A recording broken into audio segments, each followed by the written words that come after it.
I had been in the airport lounge for what felt like hours, scrolling mindlessly through my emails. There was a tight knot in my stomach, the kind that always showed up before a big presentation.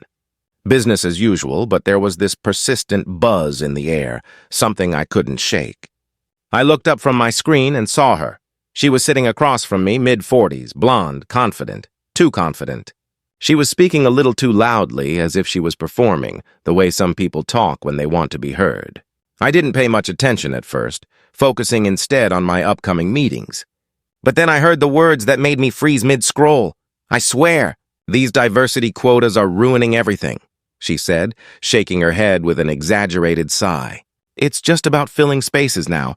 I kept my gaze down, pretending not to hear her. My fingers hovered over my phone, still. I didn't want to engage. It was easier that way. It always was, but the words, they stung. "It's just about filling spaces now."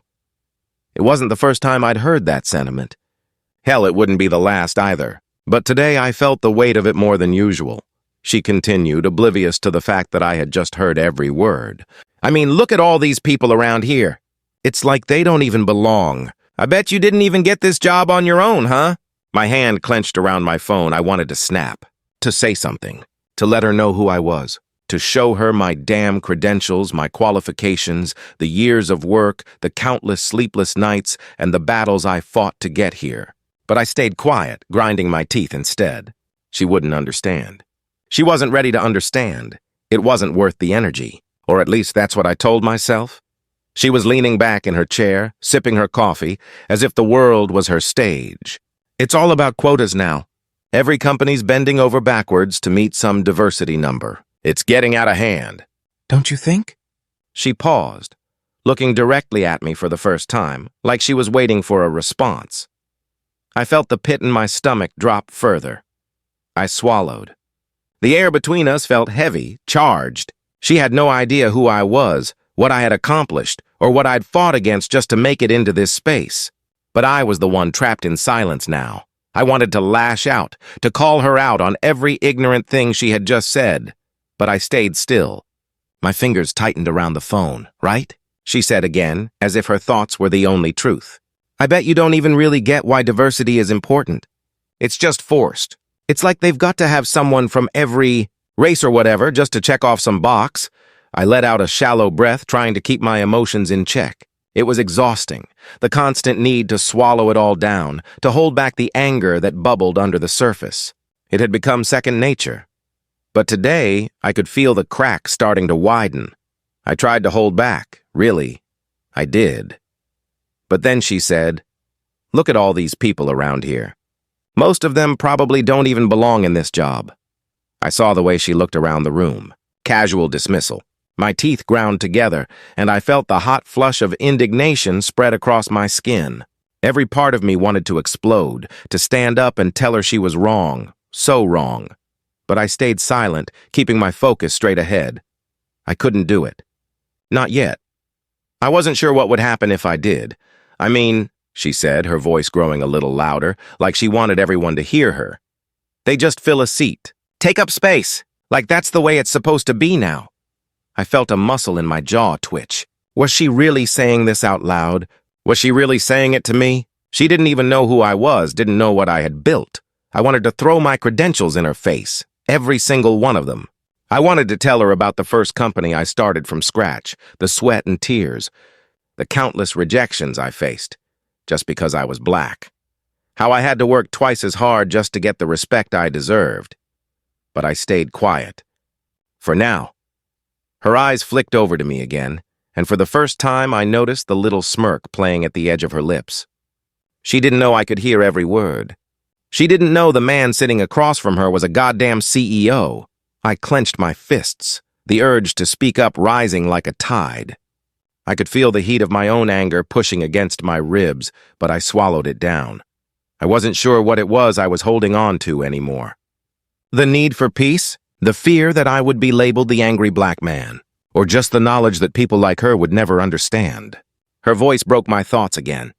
"I'm just saying you don't really belong here, do you? You got this because of one of those quotas, right?" Her voice was mocking, laced with something I couldn't name. My heart started to race, and I could feel the adrenaline surge in my veins. My pulse was in my throat, and the urge to stand up and scream at her flooded me, but I didn't. I sat there, still as stone.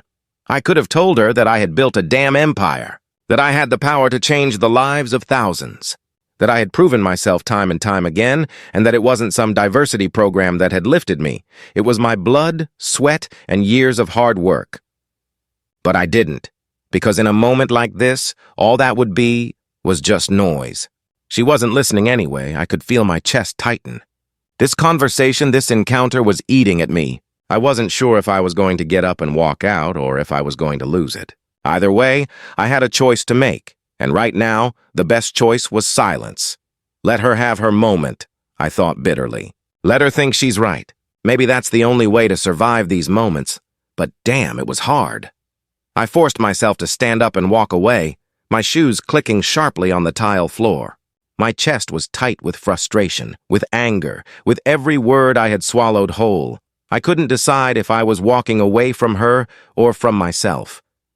I've been quiet long enough. I've been holding it in for far too long, pretending I didn't hear the venom in her voice, pretending I didn't feel the weight of her assumptions. But something snapped. The silence I've spent years perfecting, avoiding confrontation, biting my tongue, swallowing the rage, isn't going to protect me anymore. Not today. Not here. I looked up, meeting her eyes for the first time since she'd started her tirade. Her lips were still curled into that smug, self-righteous smile. And for a second, I couldn't breathe. You talk about quotas, but you've never had to fight for anything, I said. My voice controlled but firm, like I was holding a bomb in my chest. You've never had to fight just to be seen as equal. She blinked, taken aback by the shift. Oh, come on. Not everything's about race. You're just making it about that. I wanted to laugh. The kind of laugh that bubbles up from a deep, bitter place, the kind that hurts your ribs. But I didn't. I just stared at her, letting the silence settle between us, heavy and thick. I wanted her to understand, to feel the weight of what she was saying. I stood up from my seat, my hand gripping the edge of the table, my breath shallow but steady. You don't get to tell me what my life is like. You don't know what it's like to have your achievements questioned just because of your skin, I said, each word like it was ripped from the core of me. Her eyes narrowed, and she sat up straighter, crossing her arms over her chest. I didn't mean it like that. I'm just tired of being told what I should believe. It's not like I'm trying to offend anyone. I felt a fire burn through me. Anger, yes, but something deeper, something older. The weight of every time I had to prove myself, every time I had to work twice as hard, every time I had to bury the exhaustion in the pit of my stomach just to keep up. You think you're tired? I shot back, my voice quieter now but sharper than a knife. You think you're the only one who gets tired? I wake up tired, every goddamn day. Tired of hearing the same shit from people like you who think they know better but never have to live it. You get to walk through life and assume that the world is just as it should be because that's how it benefits you. You think the struggles I face don't exist, but I'm telling you, they do. I could feel my pulse in my throat, my hands trembling. The anger was there, right under the surface, but this wasn't about anger anymore. This was about everything. Everything I had kept bottled up for years. Every injustice, every broken promise. Every door slammed in my face because I wasn't the right fit in their eyes. I didn't mean it like that, she repeated, softer this time, but the defensive tone in her voice didn't fade. I didn't want to say you didn't earn it. Really? I interrupted, stepping closer. You didn't mean it like that? What else could you mean when you say I didn't get my job on my own, huh? When you say that people like me don't belong in these spaces? I could feel the tension in the air, thick and suffocating. Her face reddened slightly, and I saw a flicker of doubt cross her features, but she didn't back down. I don't know. I'm just tired of people making everything about race. It's like, I don't know. It feels like I can't say anything anymore without being accused of being racist. I exhaled slowly, stepping back, rubbing my face as I tried to collect myself. The weight of it all, the exhaustion of constantly explaining, constantly educating, constantly proving, was pressing on me like a vice. I wasn't sure how much longer I could keep doing this.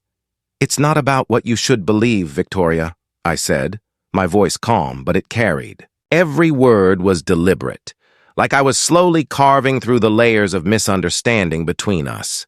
It's about understanding the weight of your privilege. You don't have to think about race every day. You don't have to wonder if the reason you're not getting promoted has something to do with the fact that you're black. You don't have to worry about your achievements being questioned, or being the only one in the room who looks like you. I paused, my breath shaky, and I turned my gaze away for a moment, trying to steady myself. I couldn't afford to break. Not now. You get to walk through life assuming everything is fair, assuming that your success is because of your hard work, and that's the way it's supposed to be. But I don't have that luxury. I don't get to be just good enough. I have to be better. I have to prove myself every single day. And even then, there's always a reason someone can give for why I didn't deserve it. Victoria didn't speak for a moment. I could hear the shift in the air, like she was starting to see the walls she'd built around herself crack. But she didn't want to admit it. She didn't want to face it. "I'm not racist," she muttered, her voice small now, quieter than before. I scoffed, shaking my head. "You don't have to be racist to be a part of the problem. Your ignorance is what makes it worse." My voice was steadier now, not as angry but with the weight of truth. You don't have to hate someone to perpetuate their oppression. Sometimes all it takes is silence, and that's what you've been doing. Silence. I could see the gears turning in her head. She was trying to find a way to justify her beliefs, but it was slipping. I wasn't letting her off the hook anymore. She was hearing me now, really hearing me. And for the first time, I could see that she understood just a little bit of what I had been saying. "You've been living in a world that doesn't force you to question anything about yourself," I continued, lowering my voice. "And that's the problem. I have to question everything about myself every single day. But you get to float above it all. And I'm here telling you, it's not enough anymore. Not for me and not for anyone who's had to fight just to be seen." Victoria swallowed hard, shifting in her seat. Her gaze dropped to the table, and for a brief moment, I almost felt sorry for her. She didn't know what she didn't know. But the pity faded quickly. She wasn't my responsibility. I wasn't here to teach her. I was here to demand her awareness. "I'm not trying to make you feel guilty," I said, taking a step back, feeling a calmness I hadn't expected. "I'm just trying to make you see, because if you can't see it, you'll never change. If you don't change, it's just going to keep happening. And people like me will keep having to fight battles we never should have had to fight in the first place." I could see her face softening, and though I wanted to believe she was getting it, I wasn't sure. The fight wasn't over, but it felt like a shift had happened. She didn't respond, but I didn't need her to. She was thinking now. For the first time in a long time, I felt like maybe I'd gotten through. And that was a rare feeling. I could feel it building inside me, this pressure that had been building up for days, maybe weeks, hell, maybe years. Every time I held my tongue, every time I smiled through clenched teeth and ignored the little things that chipped away at me, I could feel it. It was all stacking up. I took a deep breath, pushing back the sting that was threatening to spill over. "You don't even know me," I said, my voice quiet but steady.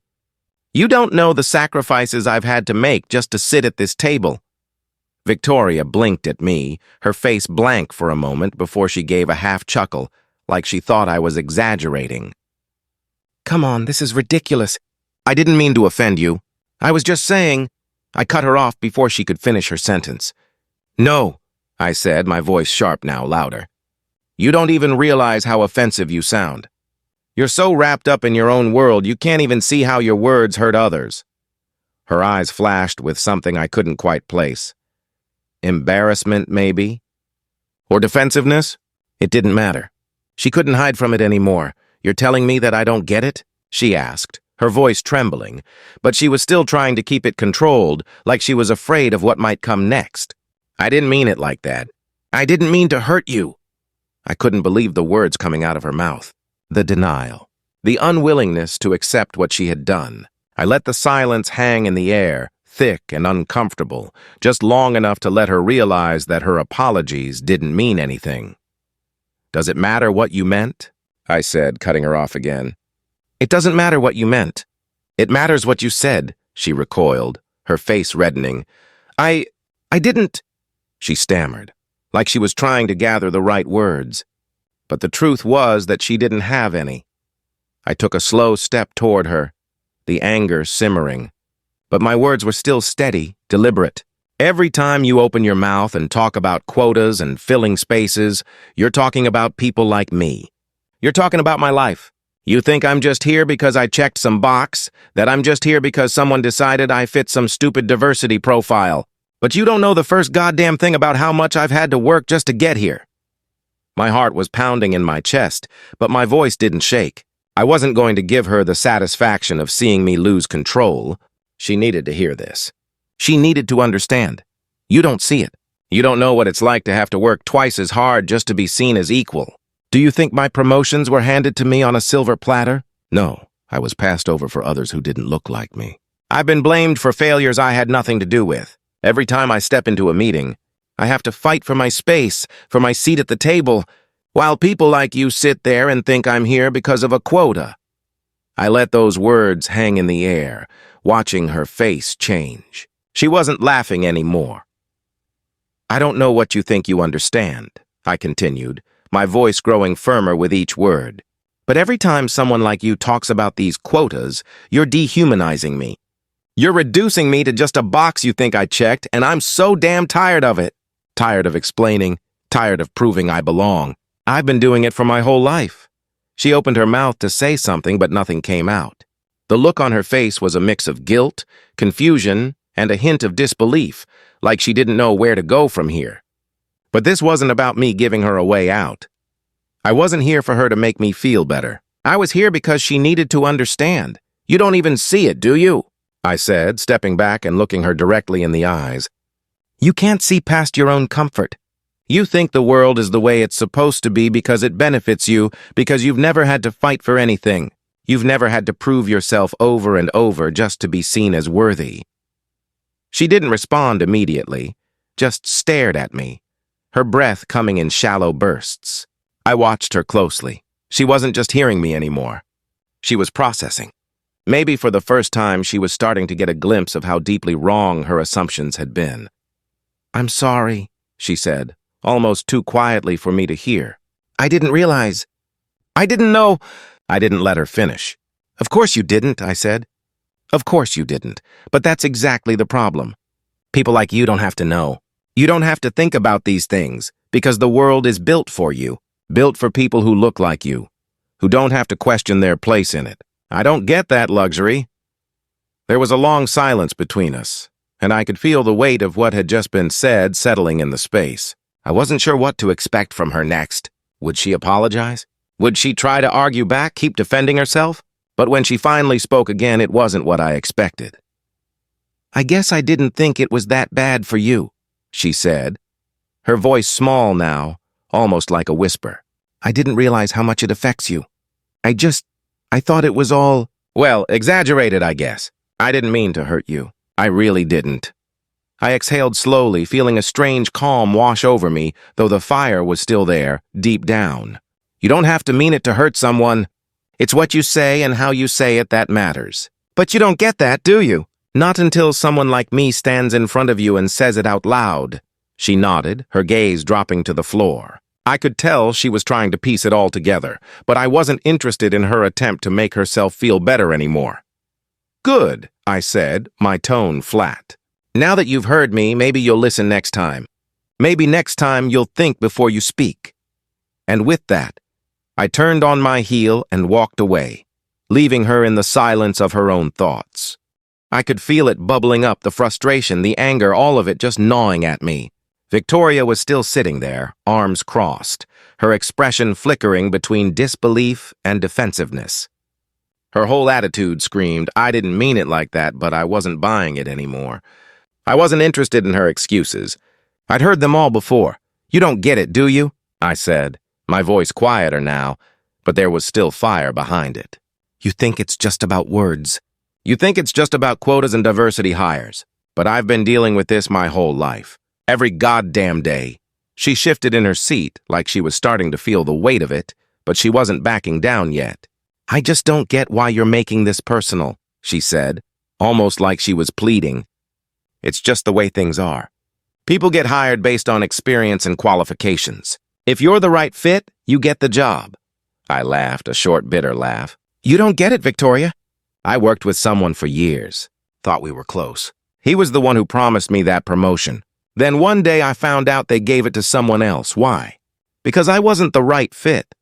I saw her face tighten, like she was trying to process my words, but her discomfort wasn't enough to stop her from pushing back.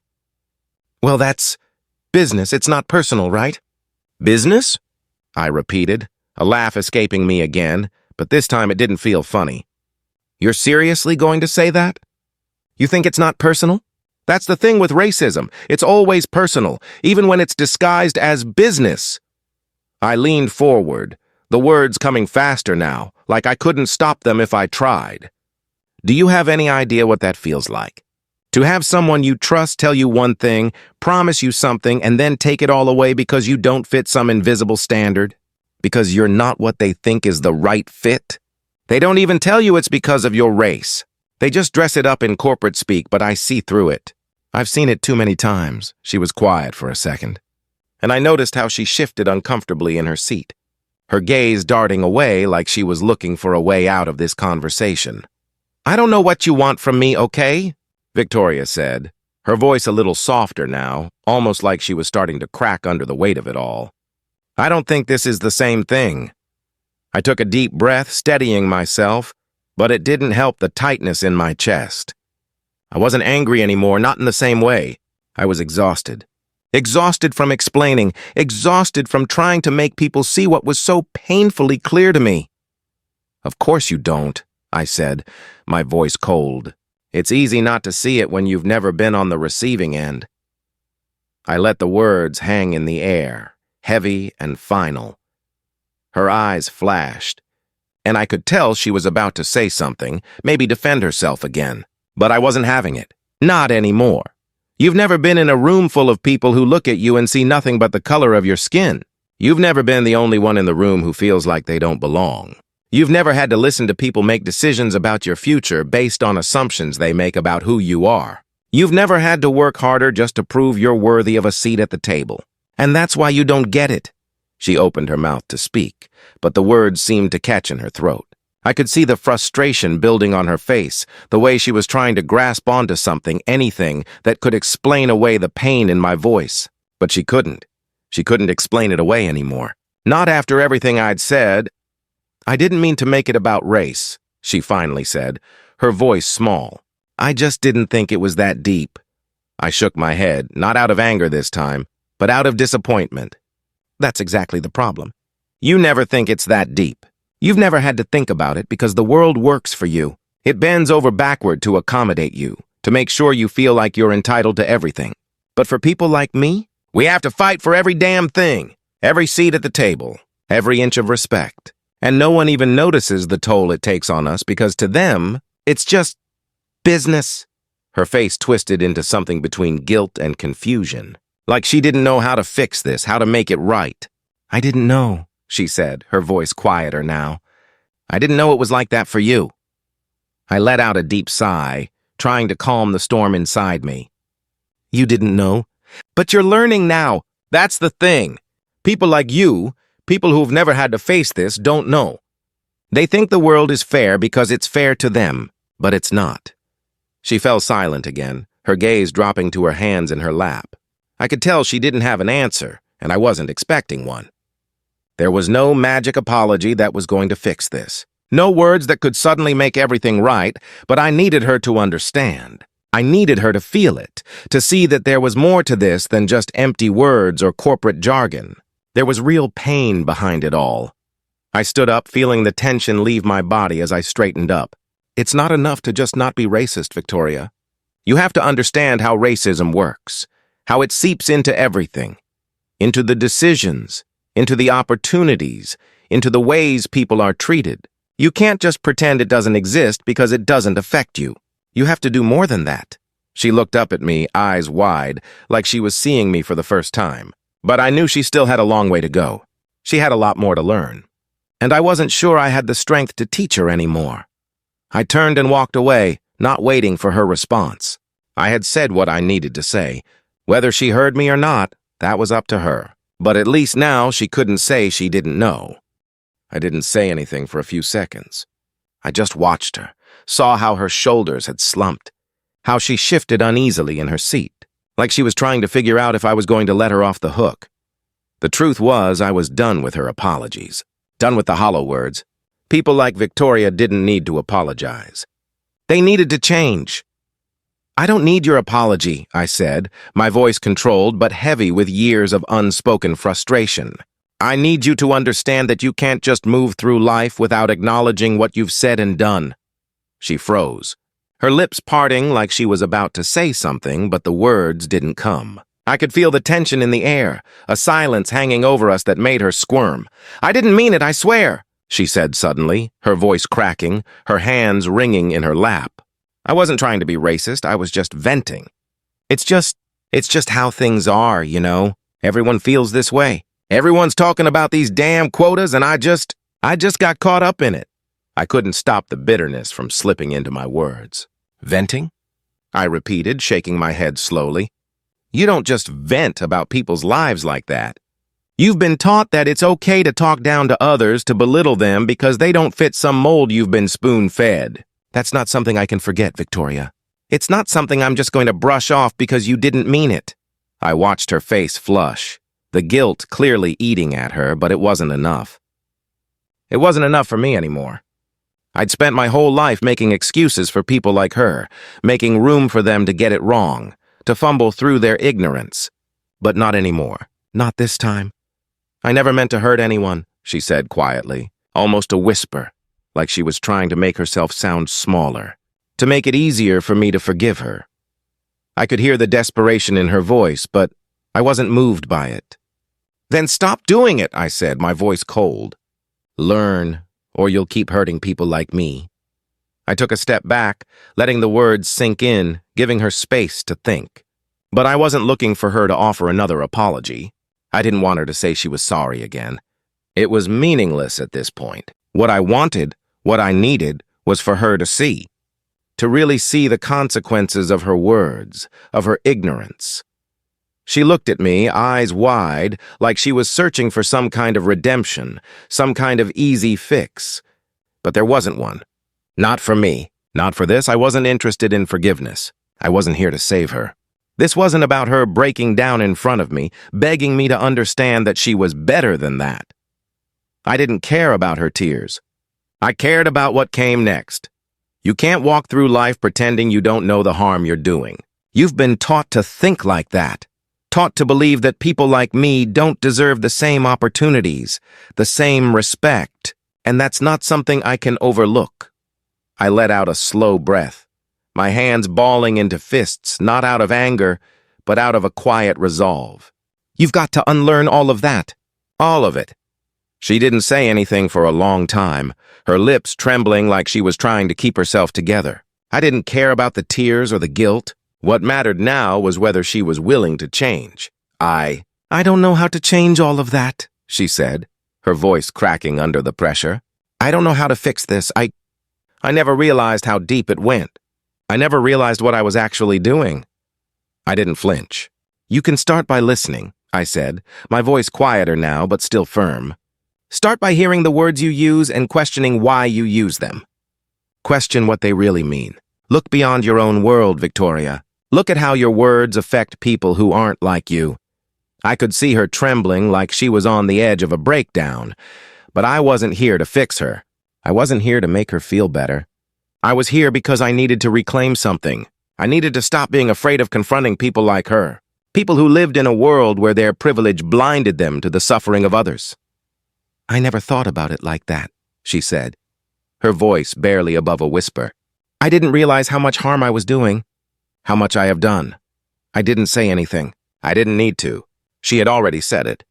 But she still hadn't answered my question. Was she willing to do better? To look at herself and really change? Or was this just another moment of self-pity and guilt that would disappear the second she walked out of this room? She wiped her eyes, and for the first time she seemed to be seeing me. Not just as the person in front of her, but as someone who had been through this before. Someone who had been hurt by the kind of words she used so easily. I gave her one last look. It's not enough to just realize it. You need to act on it, You need to change or you'll just keep repeating it. Her gaze fell to the floor, and for a moment, I thought she might say something else, something that would change everything. But she didn't. She just sat there, quiet, like she didn't know what to do next. I didn't wait for her to figure it out. I turned and walked away. I'd said my piece. If she was serious about changing, she had a long road ahead of her. But that wasn't my responsibility. Not anymore. I couldn't carry her burden. I had my own to deal with. I walked away from her, but I couldn't shake the weight of that conversation. The words we'd exchanged, sharp, honest, painful, kept echoing in my head.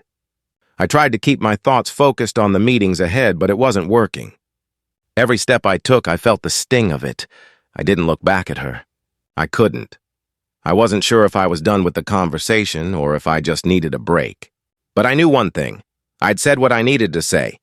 And for the first time, I wasn't apologizing for it. I didn't know what Victoria would do with everything I'd just unloaded on her, but I knew this. I wouldn't forget it. I couldn't. And maybe that was the point. Maybe the point wasn't about changing her, at least not today. Maybe it was about me. About finally standing up and letting someone hear what I've been carrying for years. I sat down in the corner of the lounge away from the crowd. My phone buzzed in my pocket, but I ignored it. I couldn't focus. I couldn't think about anything else except how she had looked at me with that wide-eyed, confused expression. That look of someone realizing they'd crossed a line but not sure how to take it back. I didn't want her apology. I didn't need her to say sorry. I needed her to see. To understand that her words mattered. That she wasn't just venting about some abstract idea. She was talking about real people. About me. I rubbed my temples, trying to push the tension away. Was this the right way to handle it? Should I have just walked away earlier before things got so raw? Before it felt like I'd ripped open a wound that wasn't going to heal anytime soon? I didn't know if I'd done the right thing. I didn't know if I'd made a difference. But at least I felt like I had finally been heard, even if it was just for a moment. I glanced up, and there she was. Victoria, standing at the entrance to the lounge, looking uncertain. She spotted me and hesitated, her eyes searching for something in my face. For a sign, maybe, she took a few tentative steps forward, then stopped. I just wanted to say something, she said, her voice trembling, not with anger, but with something else. Guilt? Regret? I couldn't quite tell. I never thought about it like this, Cameron. I really didn't. I leaned back in my chair, taking a deep breath. She was still standing there, her posture stiff. I didn't say anything right away. She had to process this on her own. I had to give her space to see what I was talking about. You don't have to, I said. My tone firm but not harsh. But you can start thinking about it now. I didn't want her apology. I didn't want her to just apologize and then go back to her life like nothing had happened. I needed her to feel the weight of the conversation. I needed her to understand how deep this ran. She looked down at the floor for a moment like she was collecting her thoughts or maybe trying to decide if she was going to keep apologizing. When she spoke again, her voice was quieter, almost subdued. I didn't know it was like this, she said, her words barely above a whisper. I didn't realize how much it hurt. I didn't understand. I didn't want to hear her pity. I didn't want her to feel sorry for me or for herself. I didn't want this to become about guilt. It wasn't about guilt. It was about understanding. About waking up to the truth that we live in a world where people like her walk through life unaware. While people like me fight to be seen, understanding doesn't come overnight, I said, standing up from my chair, the frustration starting to seep back into my voice. It takes time. It takes work. You can't just apologize and think everything's okay. It's not that easy. She nodded, a small, hesitant movement. But I could see the shift in her. She wasn't just apologizing anymore. She was starting to see what I'd been trying to say. I don't know if I can fix everything, she said, her voice barely audible. But I want to try. I want to do better. I didn't respond right away. I wanted to believe her. I wanted to believe that she wasn't just saying words to get out of this uncomfortable moment. But I had been here before. I had heard the promises. The apologies that didn't mean a thing once the conversation was over. I hope you do, I said, my voice flat. But you have to understand this isn't just about you. This is about everyone. About all the times people like you make people like me feel small or invisible. You have to do more than just promise. You have to act. She looked at me, her face softening, and I could see it now, the realization in her eyes. She wasn't just hearing me. She was starting to get it. But still, I couldn't shake the feeling that this moment wasn't over. It wasn't enough to have a conversation and move on. This was bigger than that. It wasn't just about me standing up for myself. It was about making sure people like her understood that their actions had consequences. I took one last look at her, and then I turned toward the door, my thoughts still racing.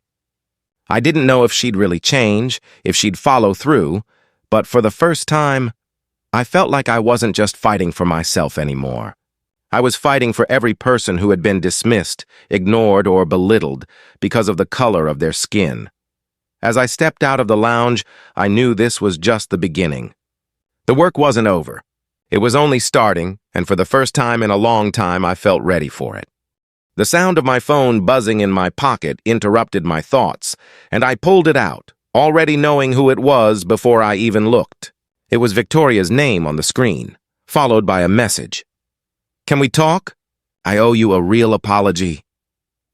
I stared at the message for a moment, my fingers hovering over the screen. I didn't want to get caught up in this again, but something inside me pushed me to respond. I wasn't sure if it was the fact that I'd just spent the last few days replaying our conversation in my head, or if I was tired of ignoring it. Either way, I typed back, "We can talk. But this time, don't apologize. Show me you understand." A few minutes later, my phone rang, and I almost didn't pick up. "But I did, Cameron." Victoria's voice sounded small and hesitant on the other end. "I know now that I've wronged you, and I understand that just saying sorry isn't enough." I didn't respond right away. Instead, I leaned back in my chair, trying to process what I was hearing. This time, there was no pleading, no defensiveness in her voice. It sounded different, almost like she had really spent time thinking about everything I said. But I couldn't afford to trust her words yet. "Not after everything." "Apologies don't change anything," I said, keeping my voice steady, almost flat.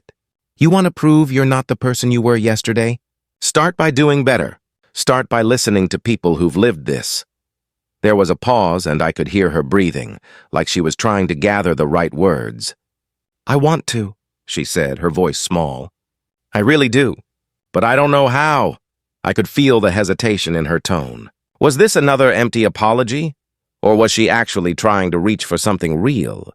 I didn't know yet, and I wasn't about to give her the benefit of the doubt. Not until she proved she could do more than just say the right things.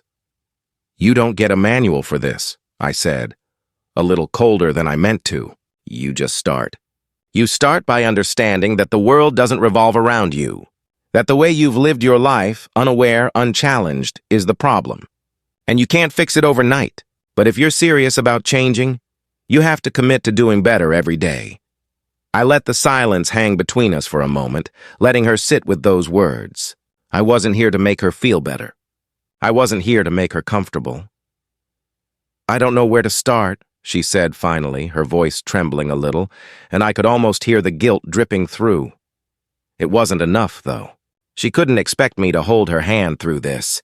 She couldn't expect me to let her off the hook just because she was uncomfortable with the realization that she'd been part of the problem. "You start by not speaking over people who've been through this," I said, letting my voice be firm but not cruel.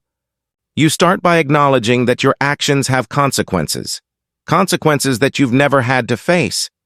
And you start by doing the work to understand what that really means." There was another long pause. I could hear her shifting, probably pacing back and forth on the other side of the phone. I didn't feel sorry for her, but a part of me couldn't help but wonder if she really was starting to get it.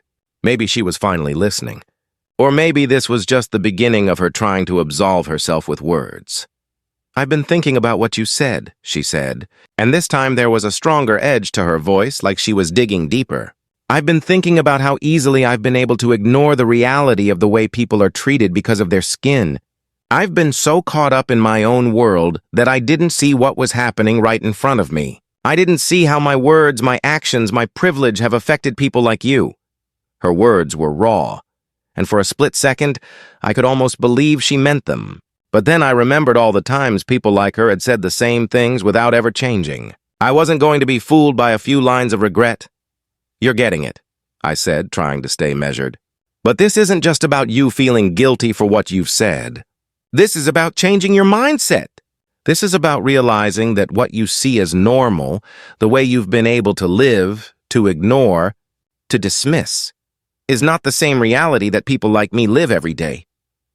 Her voice softened again, almost like she was searching for something, some kind of reassurance. "I'm not going to pretend I know what it's like for you, Cameron. I can't, but I want to try. I want to learn, and I'll do whatever it takes to do better. I don't want to keep living in the ignorance I've been living in." I heard the sincerity in her voice, but I wasn't ready to let her off the hook just yet. "You want to prove you're serious?" I asked, my voice steady. "Then keep learning. Keep listening. Don't just come to me with empty apologies when you mess up again. Stand up for people when you see them being treated unfairly. Use your privilege to elevate those who don't have it." "I will," she said, her voice thick with emotion now. "I swear I will." There was a long pause, and I could feel the weight of the moment settling over us both. I wasn't going to forgive her right away, but I could tell she wasn't the same person she was before. She had started the work, whether she realized it or not. And maybe that was enough for now. "All right," I said finally, my voice quieter. "Start by proving it. Start by making a change, because words don't matter if they don't lead to action." "I will," she repeated. "I promise." The silence stretched on, and I realized I didn't need her to promise anymore. I didn't need her to convince me. What mattered was whether or not she was willing to show up for this change, not just talk about it. I hung up the phone, staring at the screen for a moment. I wasn't sure if she'd really change, but maybe that wasn't my burden to bear anymore. What mattered now was that I'd spoken my truth. And for the first time, I felt like I wasn't holding anything back, and maybe, just maybe, I was starting to understand that real change didn't come from someone else's actions. It came from within. I wasn't sure why she showed up, but there she was. Victoria, standing awkwardly at the back of the room, her eyes darting around, trying to fit in. She wasn't fooling anyone, especially not me. The whole thing felt forced. A token gesture. I had made my peace with her apology, or at least I thought I had. But when I saw her standing there, my stomach twisted. She wasn't here for the right reasons. She wasn't here to truly support the diversity initiative we were launching. She was here for redemption, for absolution. It was a company event, a celebration of the work we'd done to create a more inclusive environment. I'd spent months organizing this, and I had no intention of letting it be overshadowed by her presence. But there she was, leaning against the wall, arms crossed, looking out of place among the diverse crowd. I tried to ignore her. I had too much on my plate tonight. But as the evening wore on, the tension between us built, thick and palpable. Every time I looked at her, I could feel it, like a reminder of everything that had been said. Like a lingering weight I couldn't shake. I was about to speak, to address the room, when she came up to me, her footsteps tentative. "Cameron," she said softly, almost nervously. Her eyes searched mine, and for a moment I saw something real in her. Not just guilt, but something else. Maybe it was the faintest flicker of awareness. I wasn't about to let her derail the night, but I didn't want to just dismiss her either. "Victoria," I said, keeping my voice even, the way I had learned to do over the years when I didn't want to show how deeply something was affecting me. "I came to show my support," she said, a bit too loudly, like she was trying to convince herself as much as me. "I want to be part of this, to show that I'm serious about change." I gave her a look, letting the silence stretch between us. I wasn't going to give her any easy way out. "You're here because you think it's the right thing to do," I said, my voice steady but pointed. "But that's not enough. You can't just show up and expect to be welcomed with open arms. Not after everything you said. Not after everything I've been through." She flinched, like I'd slapped her, and for a brief moment I felt a strange mix of satisfaction and discomfort. I didn't want to hurt her. I didn't even want to care anymore. But here we were. "I know," she whispered, looking down at the floor. I don't know what to say. I've been thinking about everything, and I know I can't undo the past. I just want to do better. I want to show you that I'm learning." I looked at her for a moment, really looking at her. There was something in her voice, something raw. But I wasn't interested in empty promises anymore. I had been there before. People promising change when it was convenient for them, and when the dust settled, nothing ever really changed. "I don't need you to say the right things," I said. My tone more forceful now, the room around us still buzzing with chatter. "I need you to act. I need you to stop assuming that people like me should just be grateful for the crumbs. That we should settle for a diversity initiative that doesn't actually address the systems that hold us down." Her face softened, but I could tell she was struggling. It wasn't easy for her. Maybe it wasn't easy for me either, but it didn't matter. This wasn't about how comfortable any of us were. This was about what came next. "Action," I said again, my eyes narrowing slightly. "Words mean nothing if they don't lead to real change. You want to be part of this? Then prove it.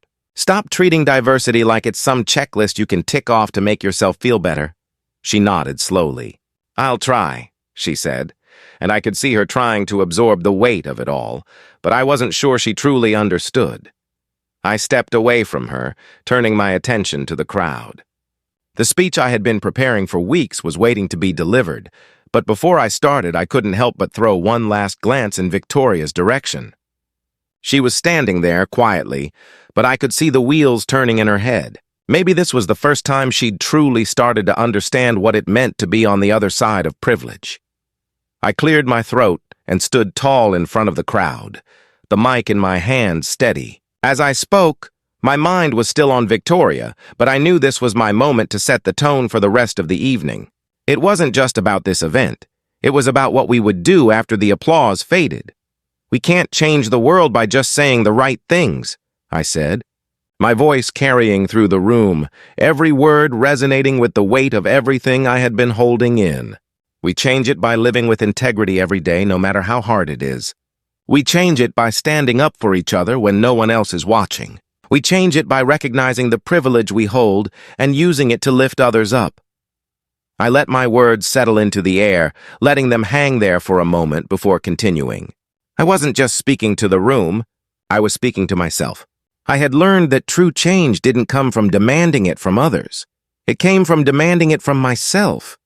First, I paused for a moment, my gaze sweeping over the crowd, and then I saw her again, Victoria. She was watching me, and for the first time, I saw something different in her eyes. It wasn't guilt anymore. It wasn't just an apology. It was something deeper. Maybe it was the beginning of real change, but I wasn't sure yet. I wasn't sure if she was ready, and I wasn't about to make that decision for her. After I finished speaking, there was a wave of applause, but I didn't let it wash over me. My mind was too focused on what came next. I had spoken my truth, but the work was just beginning. Victoria approached me after the crowd began to thin out, her expression more uncertain than before. She looked like she wanted to say something, but she hesitated. "I don't think I'm done learning yet," she said quietly, almost as if she was afraid I would judge her for it. I didn't respond right away. Instead, I took a deep breath and met her gaze. "Good," I said, my voice steady, "because you can't ever be done." And with that, I walked away, leaving her to figure out what came next.